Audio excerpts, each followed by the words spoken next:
निहाइलिज्म part 4। ये इस series का फाइनल पार्ट है और इसमें हम बात करेंगे निहाइलिज्म के सॉल्यूशन के बारे में। सो जल्दी से एक रीकैप करते हैं पहली 3 वीडियोस का और उनमें हमने क्या सीखा था। फर्स्ट पार्ट में हमने डिस्कस किया था कि निहाइलिज्म एक ऐसा व्यू पॉइंट है जिसमें एक इंसान बोलता है कि लाइफ का कोई मीनिंग, वैल्यू या पर्पस नहीं है। और निहाइलिज्म मेनली 4 टाइप्स का हो सकता है। फर्स्ट है मॉरल निहाइलिज्म, जिसमें माना जाता है कि मॉरल्स या एथिकल वैल्यूज़ ह्यूमन माइंड के बाहर एग्जिस्ट नहीं करती और अच्छा बुरा सही गलत ये सब ह्यूमंस के बनाए बिलीफ्स हैं। एपिस्टेमोलॉजिकल निहाइलिज्म सिंपली बोलता है कि नॉलेज जैसी कोई चीज़ नहीं होती और ट्रुथ जानना या तो इम्पॉसिबल होता है या फिर ट्रुथ एग्जिस्ट ही नहीं करता। कॉस्मिक निहाइलिज्म बोलता है कि यूनिवर्स में कोई डिवाइन प्रेजेंस नहीं है, लाइफ में कुछ भी स्पेशल नहीं है और ह्यूमंस इनफाइनाइट रियलिटी में बस एक अनइम्पॉर्टेंट रोल निभा रहे हैं। और एग्जिस्टेंशियल निहाइलिज्म बाकी तीनों पार्ट से मिलकर बनता है, यानी अगर एक इंसान मॉरल्स, एपिस्टेमोलॉजी या कॉस्मोस की फिलॉसफी जैसे एरियाज में बिलीफ खो देता है तब वो बन जाता है एक एग्जिस्टेंशियल निहाइलिस्ट।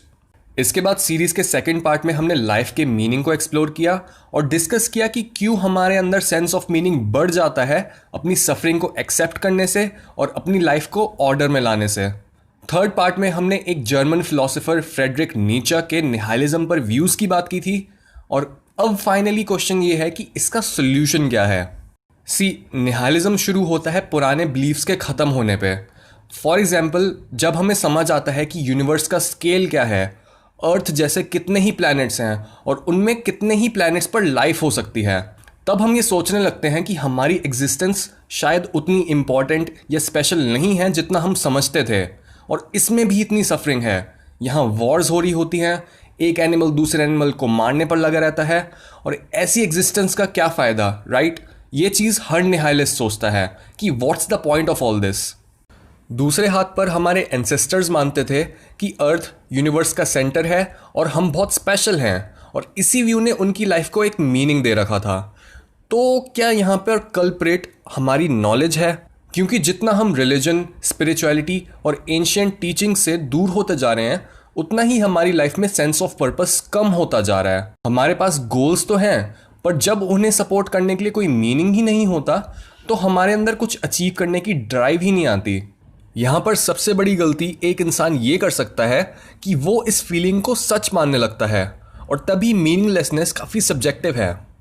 ये फीलिंग एक बैड ब्रेकअप के बाद की फीलिंग के बहुत सिमिलर है, क्योंकि एक टॉक्सिक रिलेशनशिप के बाद हम बोल सकते हैं कि ट्रू लव जैसी कोई चीज़ ही नहीं होती, बट हमारा ये व्यू चेंज हो जाता है जैसे ही हमें एक लविंग पार्टनर मिलता है।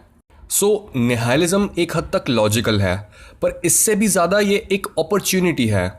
एक अपॉर्चुनिटी जिसमें हम अपने व्यूज़ को शार्पन कर सकते हैं, बट एक पेंसिल की ही तरह हमें पहले अपनी कंडीशनिंग की काफ़ी लेयर्स को उतारना पड़ता है अपने ट्रू ओपिनियंस और मीनिंग तक पहुंचने के लिए। इसी वजह से नीचे ने भी निहाइलिज्म को एक ट्रांजिशनल फेस की तरह देखा था, जिसमें कई नेगेटिव एलिमेंट्स भी हैं, जैसे ये जनरलाइजेशन कि किसी चीज़ का कोई मीनिंग ही नहीं है। प्रैक्टिकली हमें अपने निहाइलिस्टिक फेज को बस एक फेज ही समझना चाहिए और जितना हो सके उसे अपनी एडवांटेज की तरह यूज़ करना चाहिए, क्योंकि अपने हर डार्क फेज से हम कुछ ना कुछ सीख सकते हैं दुनिया और स्पेशली अपने बारे में, कि हम अभी तक अपने आप को क्या समझ रहे थे और असल में हम क्या हैं। जो निहाइलिस्ट अपने निहाइलिज्म को ओवरकम कर लेता है तब वो फाइनली अपनी मीनिंगलेसनेस से जुड़ी रीजनिंग के एरर को समझ पाता है और सिर्फ तब ही वो निहाइलिज्म को एक ट्रांजिशनल फेज की तरह देखता है।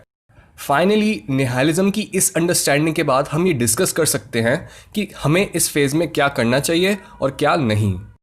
सबसे पहले हमें ये समझना है कि सफरिंग लाइफ के मीनिंग से काफ़ी क्लोजली रिलेटेड है और जितना हम इस सफरिंग को फाइट करते हैं और अपने अराउंड ऑर्डर लाते हैं उतना ही हम फुलफिल्ड फील करते हैं। सेकेंडली, ये समझना काफ़ी इंपॉर्टेंट है कि निहाइलिज्म ना तो एब्सोल्यूट मीनिंग का एंड है और ना ही ये फेज़ यूज़लेस है। हम इस चैलेंजिंग फेज़ को यूज़ कर सकते हैं नई इंसाइट्स पाने के लिए और एज अ पर्सन ग्रो करने के लिए। थर्डली, बिलीव्स को क्वेश्चन करना ज़रूरी है और क्वेश्चन करने पर चाहे हमें अपने कितने ही पार्ट्स पीछे छोड़ने पड़ें, पर सिर्फ ऐसा करके ही हम अपने ट्रू सेल्फ तक पहुंच सकते हैं। अब हम बात करते हैं कि हमें क्या नहीं करना। फर्स्टली, हमें एक पैथ चूज़ करना है, या तो हम निहाइलिज्म और मीनिंगलेसनेस से अपने आप को आइडेंटिफाई कर सकते हैं, या फिर हम विलिंगली चूज कर सकते हैं कि हमें इस सिचुएशन से बाहर निकलना है। बिकॉज इवन दो निहाइलिज्म काफ़ी टेम्पटिंग होता है, क्योंकि ये बोलकर कि कुछ मैटर नहीं करता, हम अपनी रिस्पॉन्सिबिलिटीज से बच सकते हैं। पर हमें यह भी समझना चाहिए कि रिस्पॉन्सिबिलिटी मीनिंग का बहुत बड़ा पार्ट है। सेकेंडली, ये सोचना बिल्कुल गलत है कि पर्पस एक इंसान की बनाई बस एक रैंडम क्रिएशन है, क्योंकि वो पर्पस ही होता है जो हमें हमारी मैक्सिमम पोटेंशियल तक पहुंचा सकता है। जितना बड़ा पर्पस और जितनी मुश्किलें उसके रास्ते में आती हैं, उतनी ही हमारी लाइफ मीनिंगफुल हो जाती है, क्योंकि हर नई मुश्किल को पार करके हम अपने उन पार्ट्स को ऑन करते हैं जो पहले से ऑन नहीं थे। थर्डली, ज़्यादातर निहाइलिस्ट्स पुराने बिलीफ्स को रिजेक्ट करने और नए बिलीफ ढूंढने के बजाय किसी बिलीफ को ढूंढने के प्रोसेस को ही पॉइंटलेस समझने लगते हैं और मीनिंग को ढूंढना छोड़ देते हैं। ऐसे पॉइंट पर आकर ज़्यादातर लोगों के पास हैप्पीनेस का सिर्फ एक ही तरीका बच जाता है, जो कि उन्हें लो क्वालिटी इम्पल्सिव प्लेजर से मिलता है, जैसे ड्रिंक करना, जंक फूड खाना, पॉर्न देखना, या ऐसा कोई बिहेवियर जो उन्हें रियलिटी से छुपने में मदद करता है। और लाइफ को ख़राब कर देने वाली इन हैबिट से बाहर निकलने के लिए हमें चाहिए रिस्पॉन्सिबिलिटीज़, क्योंकि ऐसे पॉइंट पर किसी को मोटिवेट करना बिल्कुल इम्पॉसिबल होता है। उन्हें जो चाहिए होता है वो होता है ओरिएंटेशन। लास्टली, हम इस सीरीज़ को कंक्लूड करते हैं नीचे के ही एक कोट से। ओवरऑल हमने दुनिया को जितना कीमती समझा था, वो उससे शायद ज़्यादा कीमती है। हमें अपनी परफेक्शंस के इल्यूजन के पार देखना चाहिए, और जहां हमने सोचा था कि हमने इसे पूरा समझ लिया है, वहीं शायद हमने ह्यूमन एग्जिस्टेंस को उतनी इम्पोर्टेंस नहीं दी जितना वो डिज़र्व करती है।